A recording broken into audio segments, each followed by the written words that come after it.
Comment allez-vous? C'est notre médecin en général qui nous pose cette question. Eh bien aujourd'hui, c'est nous qui allons la poser à Jacques Battistoni. Bonjour. Bonjour. Merci d'être avec nous sur Europe 1. Pourquoi? Eh bien parce que le congrès des généralistes débute aujourd'hui. Vous êtes président du syndicat MG France, médecin généraliste aussi du côté de Caen. Si on prend aujourd'hui le pouls de votre profession, vous diriez quoi? État stable mais à surveiller? Oui, la profession est dans un état finalement plutôt stable, avec des gens dans des régions qui sont de moins en moins nombreux et qui sont en difficulté pour ça, mais aussi dans des grandes villes, une situation qui est finalement relativement comparable à celle qu'on pouvait observer il y a quelques années. Alors, puisque vous parlez des grandes villes, c'est très simple. Je vais prendre un cas que je connais bien, le mien. J'ai mis 2 ans à retrouver un médecin traitant, un médecin référent, qui accepte de me voir en consultation dans le 17e arrondissement à Paris, parce que mon généraliste, tout simplement, comme beaucoup de généralistes aujourd'hui, avait pris sa retraite. La question des déserts médicaux, c'est aujourd'hui la plus urgente à régler ? C'est certainement la question la plus urgente à régler. Cette question se pose maintenant effectivement à Paris. Elle ne se posait pas dans les grandes villes il y a quelques temps.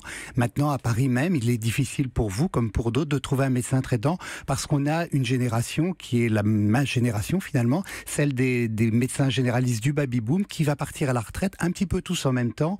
Et la génération montante a du mal, est moins nombreuse numériquement, et donc doit s'organiser pour prendre en charge les patients. Certains syndicats pensent qu'on a mal gérer les flux de patients dans notre pays. Est-ce que vous êtes d'accord avec ça? On a une demande de soins qui a augmenté avec une population effectivement qui vieillit. On n'a pas manifestement anticipé suffisamment le phénomène? Non, on n'a pas anticipé les choses comme il fallait. On a donné surtout des grands coups de gouvernail avec une grande ouverture il y a maintenant une trentaine d'années du numerus clausus, qui a permis d'avoir beaucoup de médecins qui sont arrivés tous en même temps. Et puis comme il y en avait beaucoup d'un coup, on s'est dit non, il faut fermer le robinet. On a fermé le robinet et on se retrouve maintenant avec des espèces de promotions beaucoup moins nombreuses qui n'arrivent pas à prendre en charge ces patients. On l'a rouvert entre-temps, ce robinet, mais ça va prendre 10 ans avant que ces médecins arrivent sur le marché. Et voilà, le numerus clausus, c'est quelque chose qui se manipule pas facilement, parce que il y a beaucoup d'inertie, donc ça prend 10 ans pour changer quelque chose. Donc aujourd'hui, ça n'est plus la bonne solution d'ouvrir le numerus clausus, parce que les médecins qu'on forme aujourd'hui arriveraient sur le marché dans 10 ans. Or, le problème, c'est pas dans 10 ans, c'est aujourd'hui. Alors, quelle est la bonne solution? Le gouvernement vous a fait une proposition qui manifestement ne vous satisfait pas. C'est celle de développer le statut d'infirmière de pratique avancée. Vous dites attention, pour quelle raison? Voilà, s'il s'agit de créer un autre corps professionnel qui vient prendre notre place, effectivement, ça ne nous convient pas, parce que quelque part, ça veut dire qu'on ne fait plus notre travail. Alors oui, mais en attendant, qu'est-ce qu'on fait nous, patients? En attendant, ce qu'on fait, on s'organise entre nous et on essaye de prendre en charge plus de patients avec le même nombre de professionnels. Et vous y arrivez?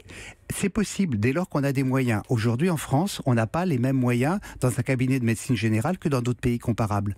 On a besoin de personnel, d'assistance auprès de nous, et dans ces conditions, on va gagner du temps.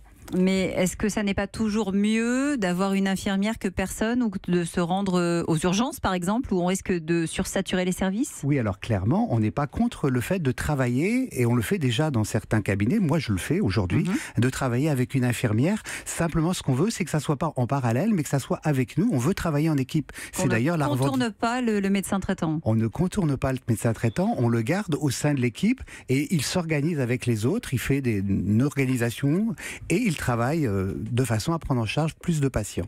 Jacques Battistoni, cette question des déserts médicaux, cette problématique, elle va de pair aussi avec le développement que le gouvernement appelle de ses voeux de la télémédecine. Ce sera un plus pour tous ceux qui sont éloignés, c'est incontestable. On est proche d'un accord aujourd'hui, mais vous tiquez, je crois, sur la question des tarifs. Pourquoi ? Oui, d'abord, la première chose, c'est le coût de l'équipement. L'assurance maladie nous dit que le coût de l'équipement, c'est pas très cher, ça devrait coûter de l'ordre de 350 €. On est en train de se rapprocher des gens qui fournissent du matériel pour voir combien ça coûte. Très probablement, c'est plus élevé. Et ce sera à votre charge? Alors, il existe aujourd'hui ce qu'on appelle un forfait structure qui permet de financer l'équipement des professionnels. Ça doit être pris en charge dans le cadre de ce forfait structure. Mais si le médecin, avant d'avoir fait le moindre acte de télémédecine, doit commencer par investir une somme conséquente, je crois que ça va être un frein important. Autre sujet de préoccupation, celui du tiers payant généralisé. Le gouvernement veut manifestement élargir la cible des publics qui en bénéficient de manière automatique. Qu'est-ce qui vous pose problème dans le dispositif tel qu'il est imaginé aujourd'hui ? Ce qui nous pose problème aujourd'hui essentiellement, ce sont les régimes complémentaires. Les régimes complémentaires sont très nombreux. Et c'est difficile pour nous de pratiquer, de vérifier les droits. On veut gagner du temps. Je le disais tout à l'heure à propos de l'exercice à plusieurs, il faut gagner du temps aussi là-dessus. Si on doit vérifier que le patient a bien payé sa mutuelle, le nom de sa mutuelle, si on n'est pas sûr d'être payé, il est évident que les médecins ne vont pas prendre ce dispositif. En 2017, Jacques Battistoni, le Conseil national de l'Ordre des médecins a relevé 1035 agressions. Le chiffre a été publié hier. C'est un triste record depuis que cet observatoire existe, c'est-à-dire 2003.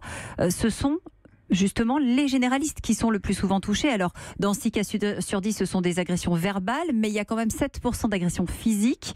Pourquoi est-ce que le médecin devient victime de son patient? Est-ce qu'il y a un changement de mentalité qui s'opère aujourd'hui? Je crois qu'il y a une tension qui est sensible de temps en temps. Cette tension, elle est importante quand le médecin a du mal à répondre à la demande, quand il est lui-même un petit peu submergé parce qu'il y a beaucoup de demandes de soins et que ses journées ne sont pas extensibles. Je crois aussi que quand le médecin est isolé, qu'il n'a pas le temps de répondre, qu'il ne dispose pas de personnel, c'est d'autant plus difficile pour lui. Et vous pensez qu'il faut mettre en place des numéros d'accès prioritaire avec la police ou des boutons d'urgence? C'est quelque chose qui va dans le bon sens? C'est effectivement le dernier maillon. Il faut aussi bien entendu que le personnel soit formé à l'accueil, savoir gérer les situations délicates avec les patients, mais au bout du bout, il faut avoir une solution en cas d'agression, il faut pouvoir appeler facilement. Quand les médecins s'organisent, j'ai tendance sur une commune, un territoire, c'est certainement important pour eux de se rapprocher des forces de police de leur commune pour leur dire en cas de situation d'agression, comment je fais, comment je peux appeler. Merci Jacques Battistoni, président de MG France, en direct ce matin avec nous sur Europe 1.